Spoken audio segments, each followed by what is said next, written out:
Under instruction number 1, murder, the jury has found Bradley Caraway not guilty. Under instruction number 3, reckless homicide, the jury has found Bradley Caraway guilty. And with that, all new tonight, he is a free man after a 4-day trial. Bradley Caraway is convicted, but then released after the jury's verdict. Hello, everybody. It's our top story in the night team. I'm Doug Proffitt. The jury late today finding him guilty instead on reckless homicide and DUI in the death of former U of L cheerleader Shanae Mormon 7 years ago. He was cleared of murder and manslaughter, the more serious charges. Caraway was found guilty of being behind the wheel when police say he crashed his car on the ramp of I-64 at the Gene Snyder. Mormon, a male high school graduate who lived with cystic fibrosis, was thrown from the car and pinned underneath, causing her death. Police say Caraway got out of the wrecked car and started walking. Officers later found him on the Taylorsville Road ramp with a blood alcohol level twice the legal limit. Despite the acquittal on the more serious charges, Caraway's defense attorney late today, Rob Eckert, wasn't pleased with today's outcome, while the prosecution says they're thankful they got some justice. We're pleased that there was a verdict of reckless homicide, that the jury found that Mr. Caraway was driving the vehicle and that he was ultimately responsible for Shanae's death. We're glad for the Mormon family that they can get some closure and start to move on. We're grateful for the jury's deliberations, but ultimately disappointed in the verdict, but grateful for the time and effort the jurors spent. That's Rob Eckert speaking right there. The judge also sentenced Caraway to 5 years in prison, but because he has already served 7 years, she ruled that his sentence has been satisfied. Now Caraway will pay a fine and attend a DUI class. This was his second trial. 1 year ago, the first attempt was declared a mistrial after his attorney got sick and could not continue on. Our coverage continuing here tonight after a Metro police officer was shot several times overnight. He survived, and tonight West Louisville community leaders are outraged over the shooting. One telling us tonight they need police in their neighborhoods. WHAS 11 team's Taylor Woods and photojournalist Aspen Hesper join us live from the hospital.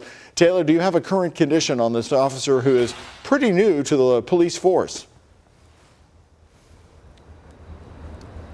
Well, Doug, that officer remains here at U of L Hospital in critical but stable condition. And the community is outraged by this attack. Many community leaders and nearby residents are questioning why someone would shoot an officer. They say now is the time to support the turnaround of Metro Police.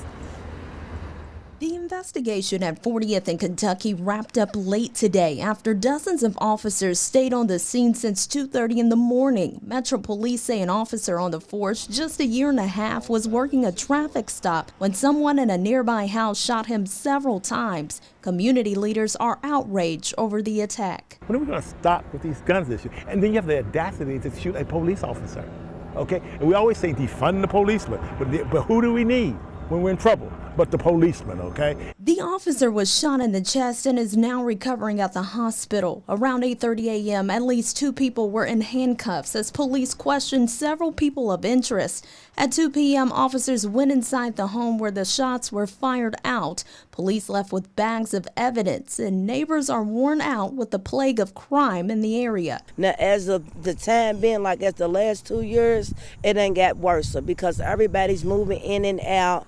And like I said, this neighborhood is getting dangerous. Community leaders and nearby residents are questioning why someone would shoot an officer. But the good ones, let's support them because they're here. If I'm in trouble, I want a policeman.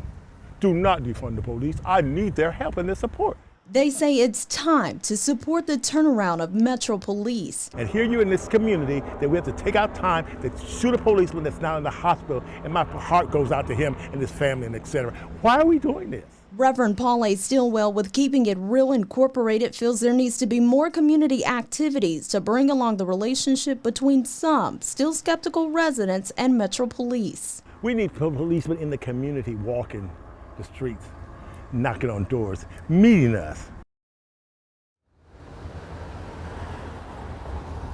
And LMPD has said they do expect to release more information tomorrow. They are also asking anyone who knows any information about this shooting to contact 574 LMPD.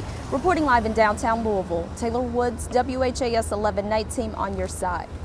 Okay, Taylor, thank you very much for that update. Now, police radio transmissions detail the scene as it unfolded in the early morning hours. You can hear the desperate pleas for help as officers attempt to secure the scene and race the injured officer to the hospital. I got an officer with gunshot wounds to the chest. Now, U of L units to be ready. We're coming in hot. 10 further, ready and waiting. Once at the hospital, the injured officer was rushed into surgery at U of L. Police department leaders then sent all other units right to the scene at 40th in Kentucky. Cancel any units coming to U of L. Go to the scene. Go to the scene. We still have a barricaded subject. The police presence grew throughout the morning. LMPD Emergency Management then took over, ending radio communications on the active scene. Well, it would take several hours before Police Chief Jackie Gwen Villarreal was able to give a statement about what happened. When she did, she offered words of encouragement to her LMPD officers throughout the city. LMPD officers will continue to do our job and protect the public despite what happened this morning. To my officers, I'm proud of you. You are strong and resilient. I'm expecting for us to continue to keep this community safe as we're doing it the right way. Stay up to date on the very latest from the officer shooting. Head to our website at WHAS11.com. We'll be continuing to post any updates there as we get them into our newsroom. Are you ready to accept the first sports bet in Kentucky history? Yes, sir. And with that historic first bet from Kentucky's governor, sports wagering is now finally legal here in the Commonwealth. In-person betting opened at 10 this morning for Kentuckians. Now, sports fans do not have to cross the Ohio River to head to Indiana to place their bets. Instead, they'll be able to place their bets at one of 9 facilities across the state of Kentucky.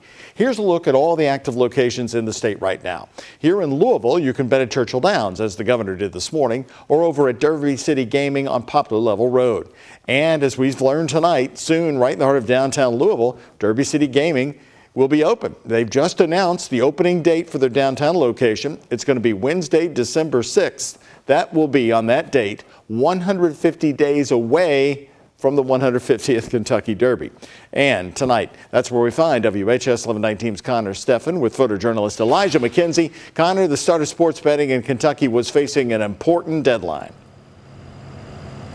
Absolutely, Doug. I mean, if you look at today, the start of the NFL kickoff as well as U of L football game brought most that we spoke with out to Derby City Gaming and Hotel out on Poplar Level Road. However, soon they'll be able to come here to the new downtown location to place their wagers. On a normal day, it's not uncommon to see hundreds flood through these doors at Derby City Gaming and Hotel. You see the enthusiasm here. Thursday's turnout was on a whole different level. And the non-stop action. As bettors look to cash out big gains, swarming the kiosks in simulcast space. You know, you've been building up to this, and then finally to see it come to life was really awesome. It's possible no one has been waiting longer than Phil Saji, who after a trip to Vegas in the 80s has been counting down the decades to this moment. At 74, and seeing finally get here. Others aren't as dedicated to the pastime. I bet with my heart, which is the absolute worst way to do it, and so I quit. And Andrew Glibbery will be the first to tell you that, but he wasn't going to miss out on the statewide launch. I don't know. I saw Bashir get out there, make his bet, and I thought I'd come down and see what it was all about. Those placing wagers aren't the only ones hoping to win big, though. Experts estimate Kentuckians could end up spending as much as $2 to $2.3 billion annually on bets, generating hundreds of millions of dollars in tax revenues for the Commonwealth. In the heart of downtown, we've learned Derby City Gaming, still under construction, will open Wednesday, December 6th. Louisville leaders are hoping it can bring the Metro its own share of benefits. New investment, new attractions that will bring new people and life to downtown. This is going to just really help us continue to build on the great momentum we have to bring people from around the country to visit here in Louisville. Tourism is such an important part of our city today, and it's an important part of our future.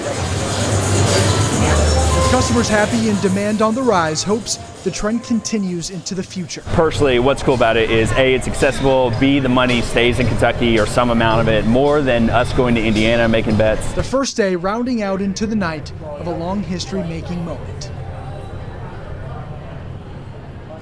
Now, if you are interested in learning more about what you're looking at right now, Derby City Gaming downtown, you can head to our website, WHAS11.com. We have an article with all you need to know, all that's available to know right now. Live in downtown Louisville, Connor Steffen, the WHAS 1119 on your side. All right, again, open December 6th there. Thank you very much, Connor. Governor Beshear didn't just visit Churchill Downs. He also went to Red Mile Gaming and Racing in Lexington to help open the new Caesars Sportsbook there. This location is in partnership with Keeneland in Lexington. The first sports bets were placed starting at 10 this morning, but Governor Beshear put down a ceremonial first bet. Today is a fun day. It took a lot of work to get here, and so many people pushed to make it happen. But sports betting is now legal in Kentucky. Keep in mind, right now, only in-person betting is available, but mobile betting on your phone is set to launch on September 28th.